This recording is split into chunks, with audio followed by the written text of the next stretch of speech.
It looked like a normal family dinner, but it was just a cunning plan by my parents to give my big house to my younger sister who had just gotten married. They waited until the roast chicken hit the table. I should have known. In my family, betrayal always comes wrapped in good linen napkins and the smell of garlic and thyme. The dining room was glowing with that soft, buttery light my mother loves. Makes everyone look younger, she says. Sophie, of course, looked radiant. Her new husband, Owen, sat beside her, already sipping from a glass of my father's Cabernet like he belonged. And me? I sat across from them, in the same seat I'd occupied since childhood, like some loyal antique no one remembered to dust off. Still here, still single, still convenient. My mother passed me the potatoes, smiling too brightly. "Maya, darling, I know this might sound a little crazy, but your sister had an idea that we all think makes so much sense." I didn't move, didn't take the bowl. I knew that tone. Cheerful, sticky. The same one she used when she told me Grandma's piano was going to Sophie, because you were always more the practical one, weren't you? My father cleared his throat. "You're not using all that space, honey. A whole house just for one person?" He chuckled, slicing into his chicken like it was just another Sunday.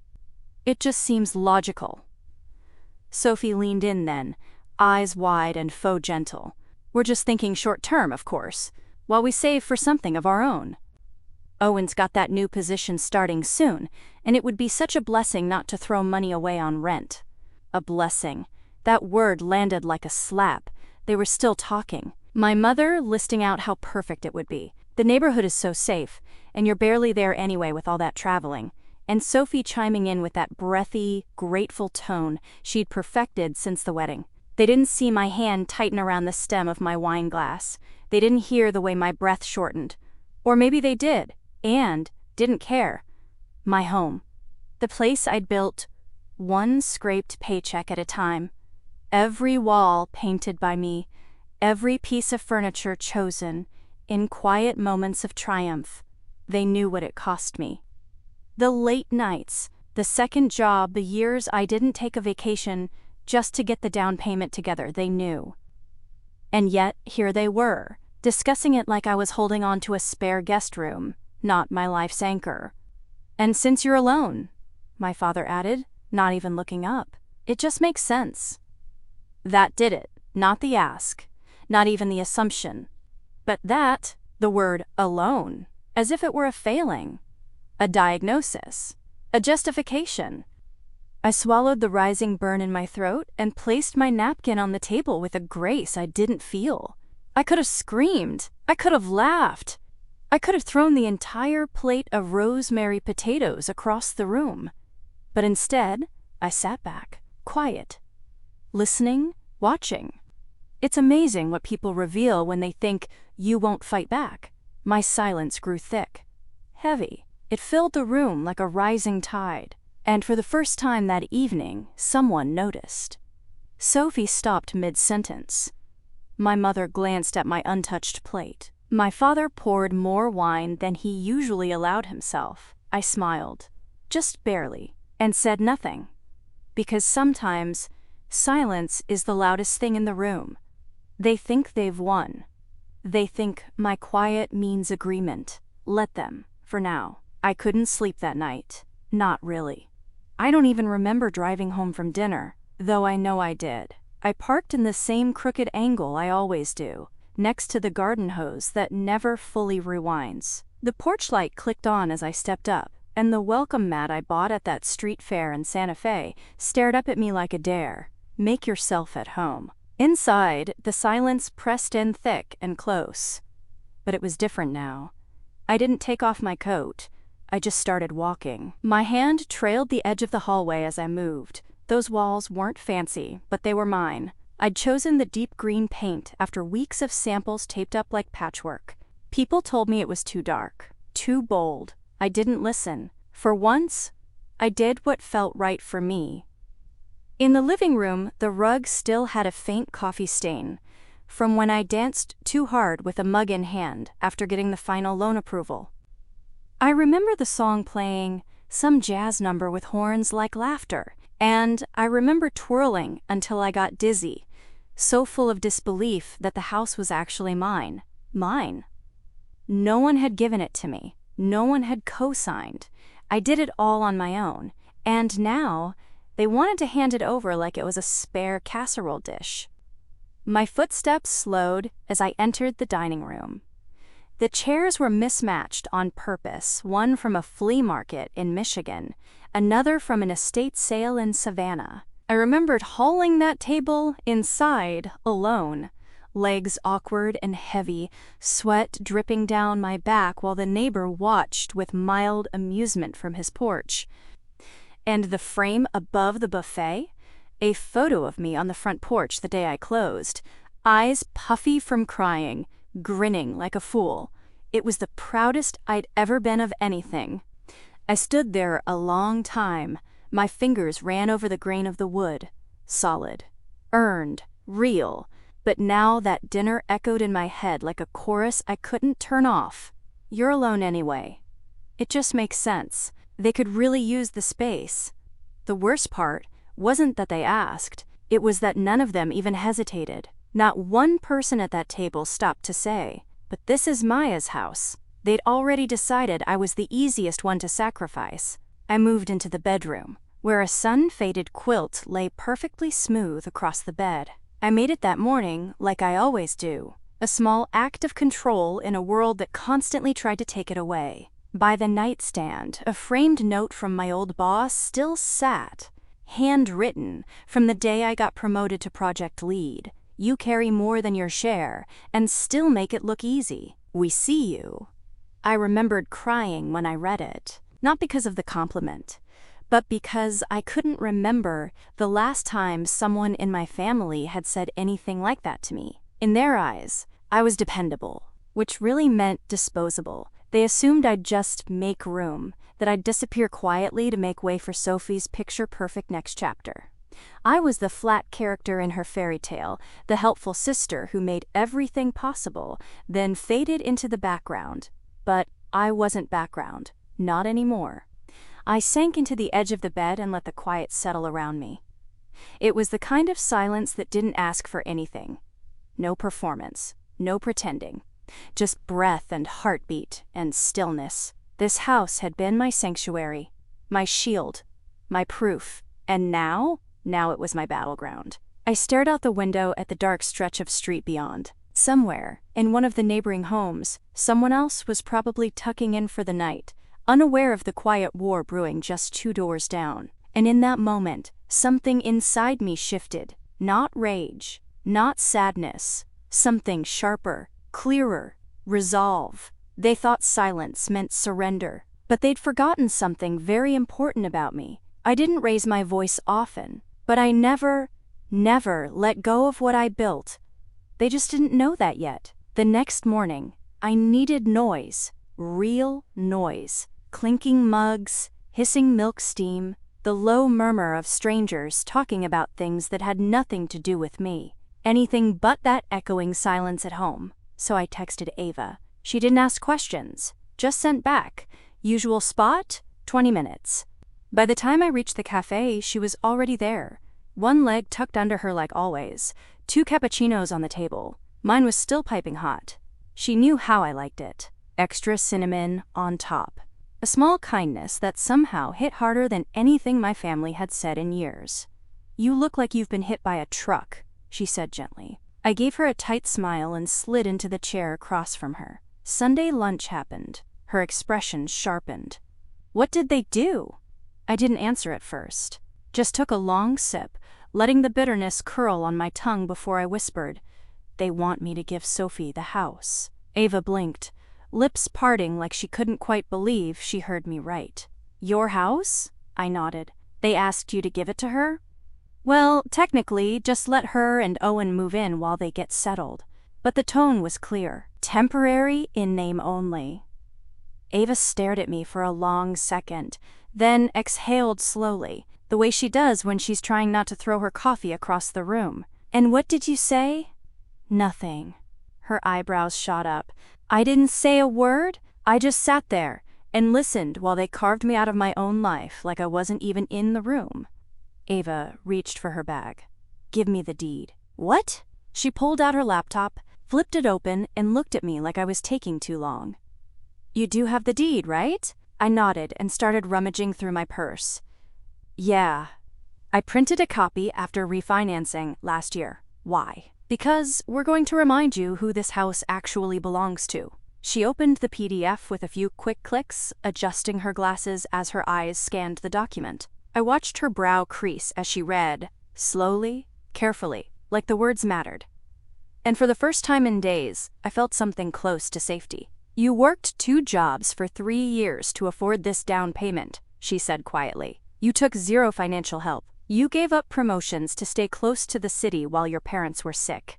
You gutted the bathroom yourself with a crowbar and a podcast about female founders, and now they think they can waltz in and erase all of that?" Her voice was low, but furious. Ava was always the calm one, the one who didn't need to yell to make her point. But today her anger sat just under the surface, sharp and steady. "I know," I said. "It's like they think I'm just holding the house until someone more deserving needs it." She turned the screen toward me. "Well, here's the truth. In black and white. Your name. Sole owner. No co-signers, no caveats, no shared equity. This house is yours." I stared at it for a long time. There it was, right at the top of the page. Maya Renner. That one line carried years of sacrifice. And yet one Sunday lunch nearly erased it from my own heart. "They always make me feel like I'm being selfish just for existing outside their plan," I said, fingers tightening around the mug. "Like being single means I owe them my availability, my space, my silence." Ava shook her head. "You don't owe anyone your life just because you didn't tie it to someone else's." She sat back, arms crossed. "You've been so quiet for so long, Maya. And they've mistaken that for consent, for weakness." I let the words sink in, because she wasn't wrong. I'd let them talk over me. Thank me with nods and then dismiss my sacrifices like they were side notes. But this wasn't a side note. This was my story. This house was the only thing I'd ever claimed for myself without apology. I looked back at the screen, my name, my signature, the date I closed. And then I said it, not to Ava, not to anyone else, but to myself. I'm not giving it to them. Ava's smile was slow and wide, full of pride. Good. Now we start thinking about how to make that stick. There was still a tremble in me, some leftover fragility that hadn't settled yet. But beneath it, something stronger was stirring. I didn't have to yell to be heard. I just had to act. And this time, I would. The legal office didn't look like much from the outside. Just a squat brick building tucked between a dentist and a dry cleaner. No marble lobby, no receptionist in heels. But Ava swore by her lawyer, said she was not flashy, just lethal, which was exactly what I needed. Inside, the air was cool and still, like the building was holding its breath. A small fountain gurgled in the corner. The woman who greeted me wore no makeup, no jewelry, just a steel gray cardigan and eyes that had definitely seen too much. "Ms. Renner?" she said, standing to shake my hand. "I'm Layla Monroe." Her grip was firm, dry, no nonsense. She motioned me to a seat, then slid a notepad across the table between us. "Let's talk about what's yours, and how to keep it that way." It was the first time someone had phrased it like that. I told her everything, well, almost everything. I kept the Sunday lunch vague, didn't want to spin the conversation too emotional. But Lila had a way of cutting to the heart of things without needing the whole story. "You want to transfer the house into a trust," she said after a beat, tapping her pen on the notepad. "That makes it much harder for anyone to claim it, pressure you about it, or try to sell it while you're gone." I blinked. "While I'm gone?" She gave a small, knowing smile. "If I were you, and I've represented plenty of clients in similar family situations, I'd plan to be away when this all comes to light. That way, they can't confront you. Can't guilt you. They'll panic, sure, but it'll be clean, controlled. You'll hold the line from a distance." I stared at her for a long moment. "Is that what you would do?" "I don't take sides in family drama," she said. "But I do make sure my clients don't get steamrolled by it." Her bluntness should have felt cold. Instead, it felt like armor. I handed over the deed copy, bank records, the whole paper trail I'd carefully assembled with Ava. Lila scanned them quickly, lips pursed. "Clean purchase," she said. "No joint tenants, no liens. They really have no legal leg to stand on." I exhaled, deep, a release I hadn't known I was holding. Lila began filling out the forms with a quiet efficiency that made me want to hug her and hire her forever. Each page she pushed toward me felt like a sandbag against the rising tide. "And once it's in the trust?" I asked. "You're the sole trustee. You control everything. You can live there, lease it, leave it vacant. You can name a beneficiary, anyone, and they won't be able to override it unless you're declared legally incompetent. Which, by the way, would take a court battle they won't win." I signed. Page after page I signed. It didn't feel triumphant, not yet, but it felt solid. As we wrapped up, Lila slid one last form across the table. "I'll file the trust title this week. It'll be public record soon after. If they try to sell the home, the title search will flag it. And once that happens, they're stuck. Can't transfer what they don't legally own." Something in my chest shifted at that. Not joy exactly, control. "Thank you," I said, standing slowly. "Really?" She nodded once. "You're doing the right thing. They might not see it that way at first, but you'll be glad you did." I stepped out into the cool air with a folder tucked under my arm and my heels echoing sharp against the concrete. Outside, traffic rolled by, indifferent and unaware. And for the first time since Sunday lunch, I felt taller somehow. Like my silence had finally started building something instead of just cushioning everyone else's comfort. They thought they could take my house because I didn't yell.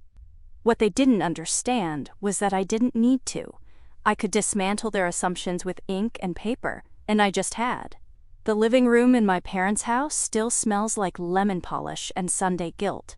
It's a strange kind of time capsule. Same beige carpet, same off-white walls, same worn couch that sags more on my father's side. Nothing ever really changes here, and somehow that used to comfort me. Now it just feels like a set, and I'm the extra. Sophie and Owen are already seated when I arrive, perched on the edge of the sofa like shiny bookends. My mother offers her usual tight-lipped smile, and my father gestures to the chair opposite him, like he's about to negotiate a land deal instead of tell me how my life is about to shift.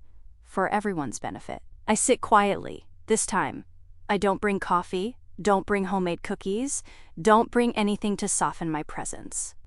Just me, my purse, and the calm certainty that they have no idea what's already been done. My father clears his throat like a judge calling court to order. "We wanted to give you the courtesy of discussing the transition," he begins, steepling his fingers like a man making a reasonable request instead of bulldozing my boundaries. Sophie smiles nervously. "We're just so grateful you've been willing to help us." I say nothing. My mother jumps in quickly, as if silence is dangerous. "The plan is simple. Sophie and Owen will move in next week, just until they can get on their feet.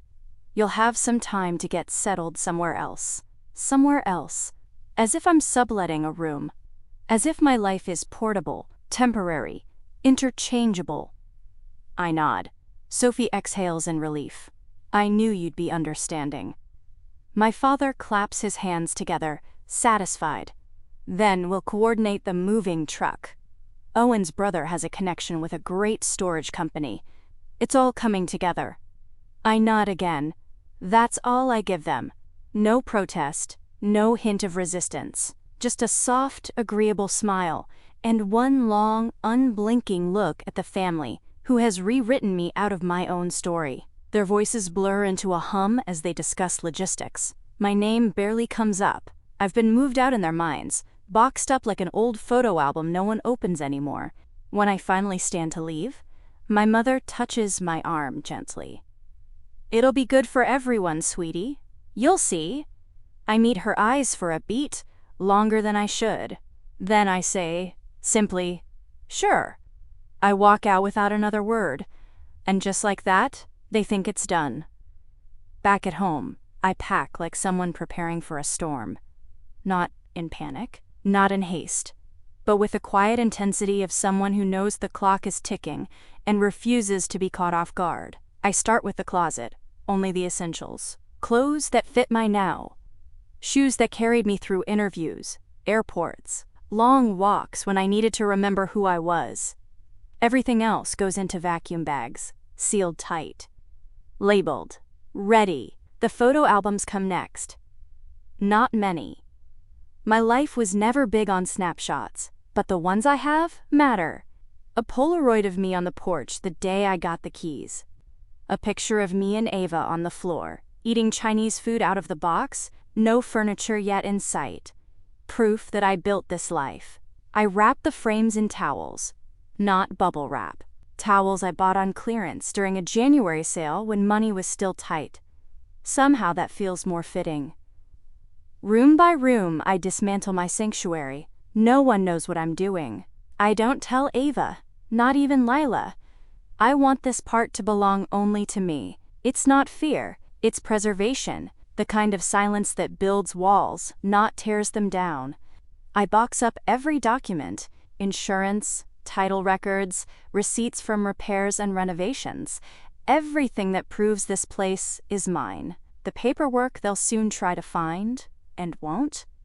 By the third day, the house is hollowing out. Each empty shelf feels like a statement. Each stripped bed, a declaration. I leave the furniture, the heavy pieces. Let them walk into a space that looks the same, at first. But the heart of it? Gone. Late that night, I sit on the floor of the living room, surrounded by boxes and stillness. The porch light is still on. The hallway still smells faintly of cedar. But the energy has shifted. This place doesn't feel like home anymore. It feels like a chessboard where I've made the final quiet move. They'll walk in soon and think they're ahead. They don't know I already took the queen and left the board entirely. They didn't even call first. That was the most predictable part. According to Ava, who caught it from a friend of Sophie's who caught it from a cousin, the move-in was scheduled for the day after I was supposed to be out. Owen had rented a van. My father had printed a floor plan and scribbled down where he thought the crib would fit best in the second bedroom. I imagined them pulling into the driveway like it was already theirs. Sophie probably had her favorite candle ready to go. My mother, I'm sure, had a list of suggestions for how to brighten up the kitchen. They weren't arriving as guests. They were walking in like owners. But what they found was silence. The key still worked, because I'd let it. Another calculated kindness. Let them open the door. Let them feel, for a moment, like everything went according to plan. Until it didn't. Because the house wasn't theirs to receive. Not the artwork, not the dishes, not the carefully curated starter furniture they assumed I'd leave behind. Not even the welcome mat. They stepped into a hollowed space. Same walls, same paint, same layout, but stripped of warmth, stripped of story. The drawers were empty. The closets held nothing but dust. Even the linen closet, which my mother had always admired for being so orderly, was bare. And on the dining table, where they probably expected to see a note, or maybe a forwarding address, I'd left only one thing, a single envelope, unlabeled, unopened. Inside, nothing, because that's what they left me with. Their silence, their entitlement, their belief that I would fold, without protest. Now they gotta feel what that actually looked like. By mid-afternoon, the calls started. I didn't answer. Not yet. The second wave hit the next morning, once they tried to move forward with their grand family plan. Sophie called a real estate agent. Owen contacted a locksmith. My father, predictably, spoke to a neighbor who, quote, knew someone at the county, and all of them hit the same wall. Because when the real estate agent pulled the property records, what she saw was simple and damning. The house belonged to the Renner Trust. Trustee, Maya Renner. Full ownership. No pending sale. No shared title. No authorization from anyone else. My mother called first. I let it ring. Then my father. Straight to voicemail. Finally, Sophie texted, "Maya, we need to talk. There's been a complication. A complication." As if the legal truth was a clerical error. The voicemail from the agent was the best one. Her voice was clipped, professional, with just a hint of unease. "Hi, this message is for Mr. and Mrs. Renner. I've confirmed through the county records that the property at 819 Larkspur Lane is held in a private trust under your daughter's sole control. I'm afraid I can't proceed with any listings or evaluations without her express written consent. Please let me know if she'll be in touch directly." I played that one twice, then saved it, because there's a power in paper. And in silence. They had expected a door. What they found was a wall. Layla had warned me it would unfold like this. Slowly at first, then all at once. "Panic follows entitlement," she said. "You'll recognize the shift when it happens." And I did. That cold turn in their messages. The confusion that quickly tipped into fear. The realization that they weren't dealing with the old Maya anymore. Not the one who'd smile and say it was fine. Not the one who handed over what was hers to keep the peace. I stood at a distance, watching it unfold like a chess match I'd already won. The pieces moved, but the outcome was locked. By the end of that second day, they stopped calling. And for the first time in weeks, the silence didn't feel like a punishment. It felt like protection. The phone rang again. This time, I answered. Not because I owed him anything, but because I wanted to. "Maya." My father's voice came sharp, already halfway into a lecture. "What the hell do you think you're doing?" We had an agreement. You sat there and nodded. I sat there, I interrupted, calm, even. I didn't say a word. He paused.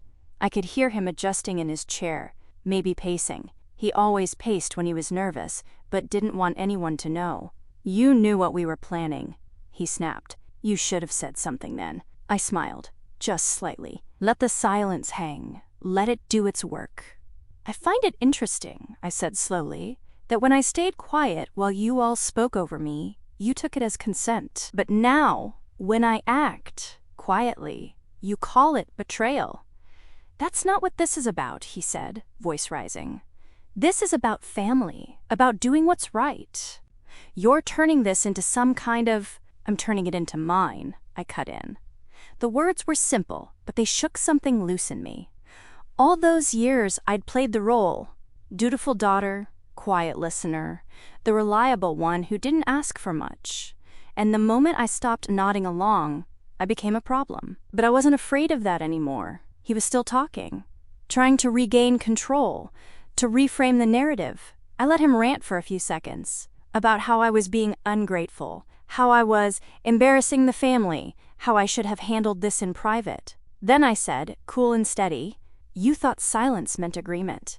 That stopped him. "You thought my quiet meant I was okay, that I'd go along with whatever made everyone else's life easier. You never once asked what I wanted. You just assumed I'd fold, because I always have.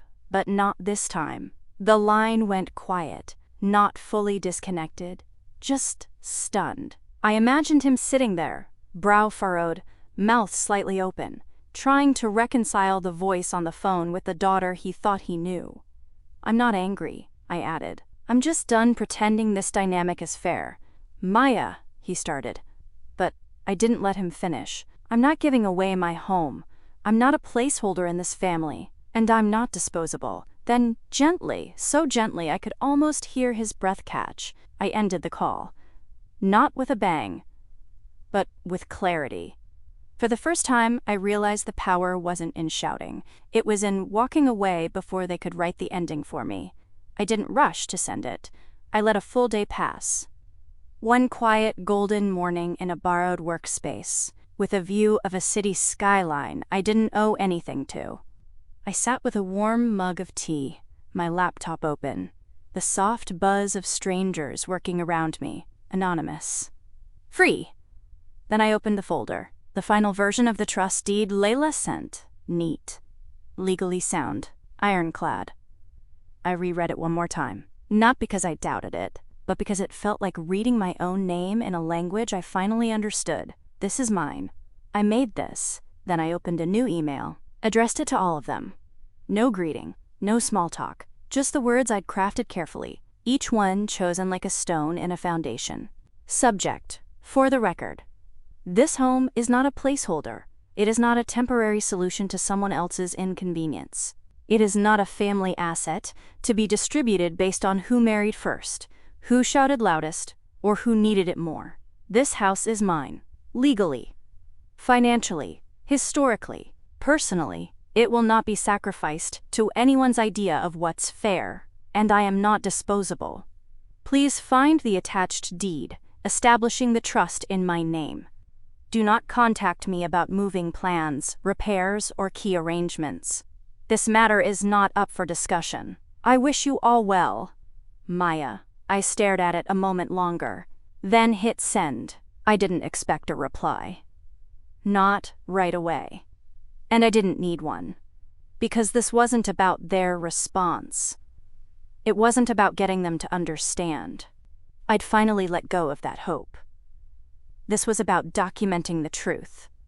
In words, in law, in bold black lines, with my name printed where it always should have been, in the space reserved for owners, for people who claimed what was theirs without apology. I closed my laptop and sat there in the quiet hum of a new space where no one knew my family's names. No one cared how many Sundays I'd spent biting my tongue at a dining table that no longer held me. Outside, the sky stretched wide and clean. Inside, something in me finally settled. They would read the email. They would forward it to each other in stunned silence. There would be calls, accusations, conversations behind closed doors. None of it mattered now. I had made myself unmistakably clear, and for the first time, I knew they were finally listening. The next family dinner came like clockwork. Same day, same time, same roast chicken on the table, same lemon polish in the air. But everything had changed. I almost didn't go. Ava had offered to take me out instead. Anywhere but there, she'd said, brows raised, hands already scrolling through reservations. But I told her no, I needed to see it through. I needed to walk into that room and feel how different the silence would sound when it belonged to me. When I arrived, no one rushed to greet me. My mother answered the door with a tight smile, barely meeting my eyes. My father stood behind her, hands in his pockets, as if he were trying to remember how to be warm. Sophie was already at the table. She didn't stand, didn't speak, just kept her eyes fixed on her water glass like it might save her. And Owen? He didn't show. I took my usual seat, right across from where Sophie always sat, like a mirror of the life we were never meant to trade. For a moment, no one said a word. The table was too quiet, not awkward, reverent. Like they'd finally understood that something had shifted, and they were standing at the edge of it, unsure if they were allowed to cross. The food was passed with mechanical motions. Forks clinked. No one asked me about work. No one asked me about the weather. No one brought up the house. And I didn't offer them a single lifeline. I just ate, slowly, calmly, as if I hadn't once been the afterthought at this table, as if my peace wasn't a radical act. Halfway through dinner, my father tried. "You know," he said, eyes still on his plate, "your mother and I, we didn't mean for it to come out that way." I let him trail off, let the sentence hang. I didn't need an apology that required translation. Instead, I sipped my water, cut another piece of chicken, and said nothing. Because they understood now. They had felt the edges of my silence. Not the kind that cowers, but the kind that draws lines, the kind that holds its ground. Across from me, Sophie shifted. Her eyes met mine for just a second. something like guilt flickering behind them. She looked down quickly. I didn't feel satisfied.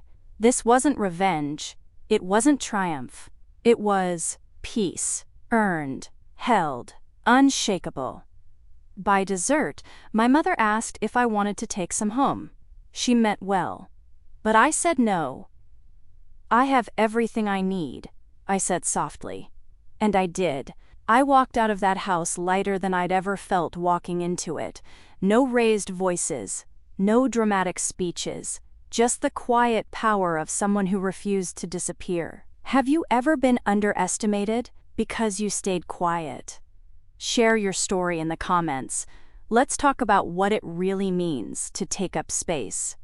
If this story hit home, don't forget to like, share, and subscribe. There are more stories like Maya's, raw, honest, and unapologetically ours.